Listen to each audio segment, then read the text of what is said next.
Hello, my name is Katie Welch, and what I want to talk to you about today is school-based mentoring programs, and more specifically within the Ray Peck School District.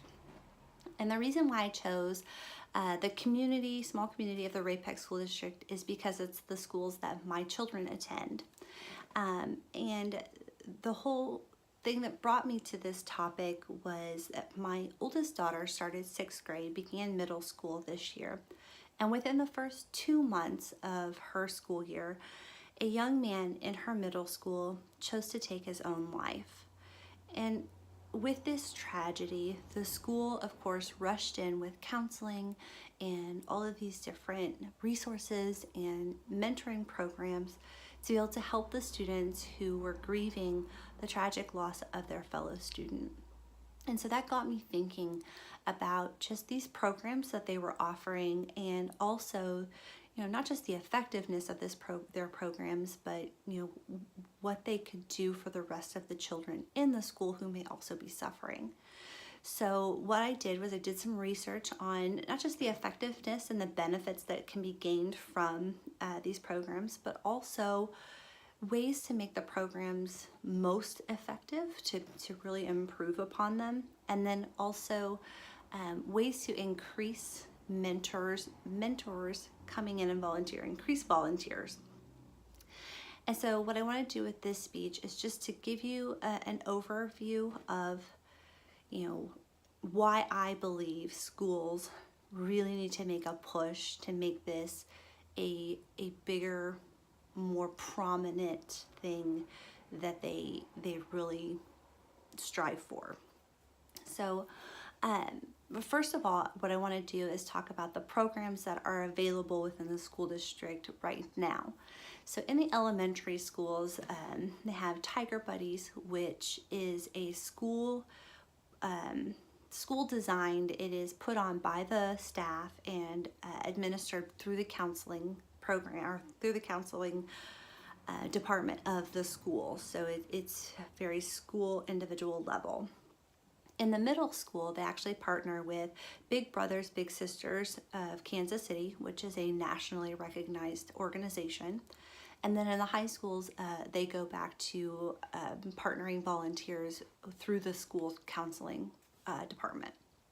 So I really wanted to hone in on the Big Brothers Big Sisters and the nationally recognized organizations that come in and help schools partner parents or adults with at-risk students.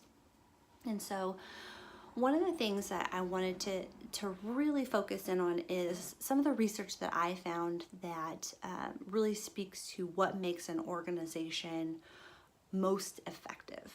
And a few of the things that I found are just focusing in on that closeness of relationship, the bond between the mentor and the mentee, and then also the time of day and the timing of when mentors meet with their students.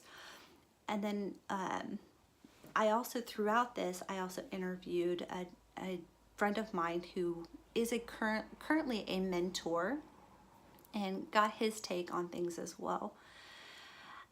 So just to start out, there was a study done by Amanda Bays, and it was school-based mentoring programs using volunteers to improve the academic outcomes of underserved students. And what she found was that the closeness of relationship, the bond between the mentee and the mentor, was really primarily most effective, or the most important aspect of the program for most students. And so rather than, focusing in on academic activities, studying, or games, really talking to the student and getting to know them and allowing yourself to be open and getting them get to know you as a mentor was really the key thing that made the program a success, or really improved the overall academics and behavior of the students who were taking part in the program. And then another study that I found by Sarah Schwartz was the influence of meeting time on academic outcomes in school-based mentoring. And in this study, the results indicated that academically vulnerable youth derived significant academic benefits from mentoring in programs that met after school or during lunch rather than during class times. And part of me thinks this is kind of probably a no-brainer.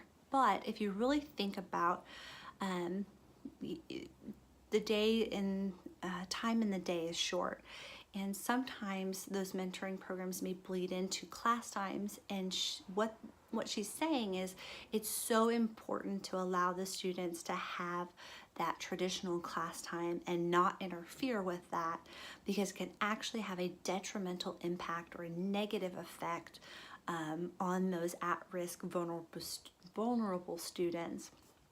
And then just moving on to, I wanted to talk about really the specific psychological benefits that the children reap that studies have found that really improves their ability to handle themselves and improve overall, not just academically, but in life and in just being their own person for these at-risk youth that are in the mentoring program.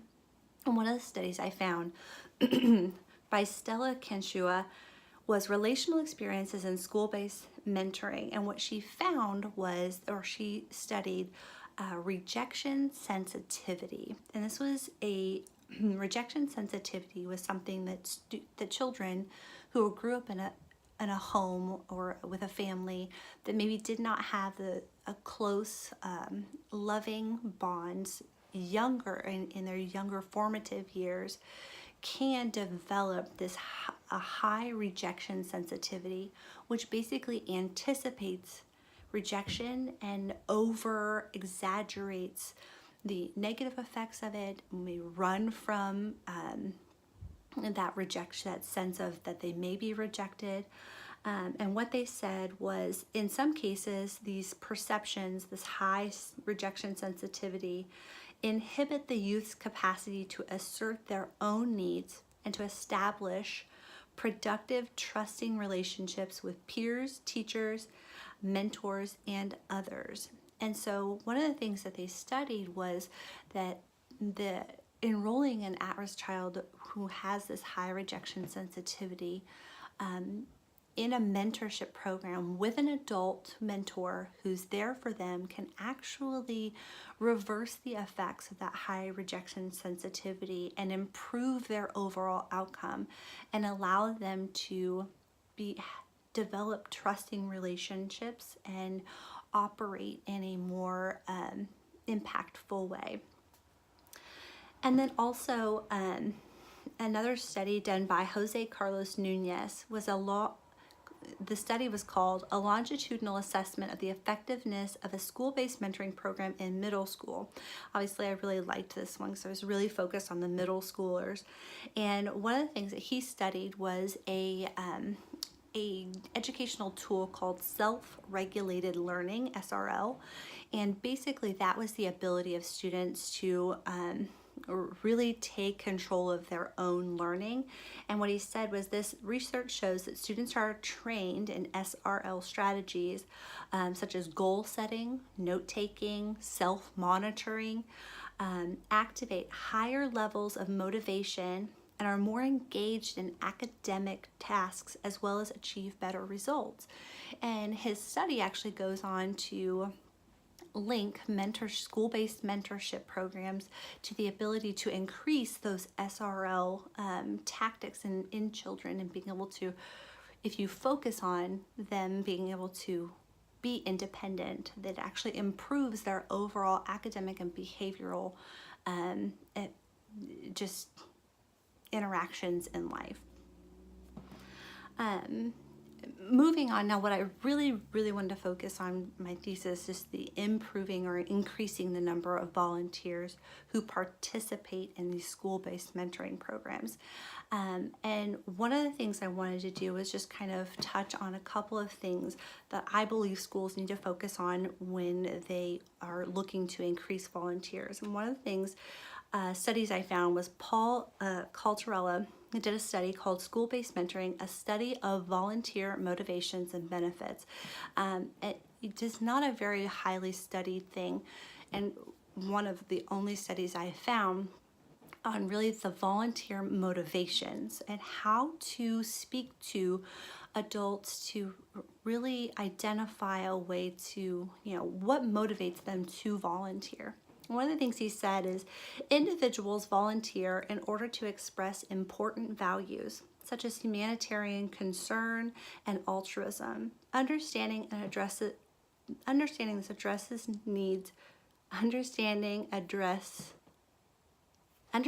addresses the need for individuals to seek learning experiences that will help them better understand themselves and others.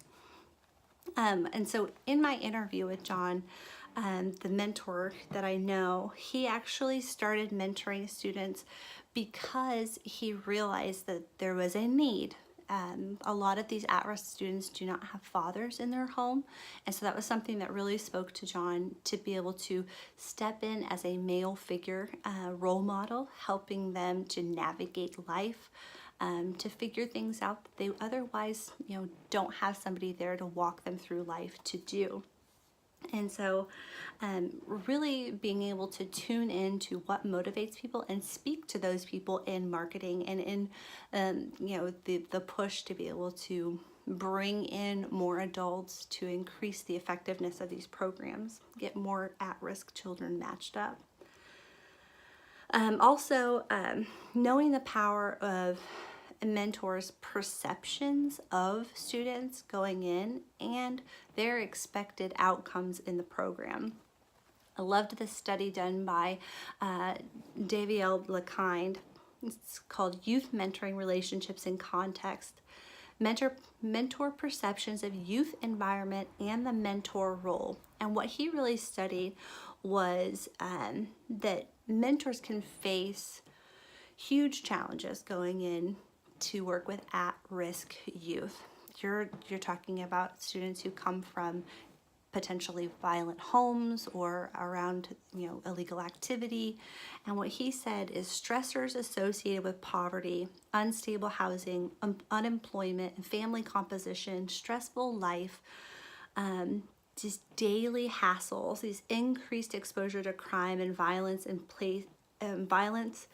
place children at an increased risk for behavioral, emotional, and academic struggle. And it also puts a huge pressure on mentors to be able to overcome those challenges.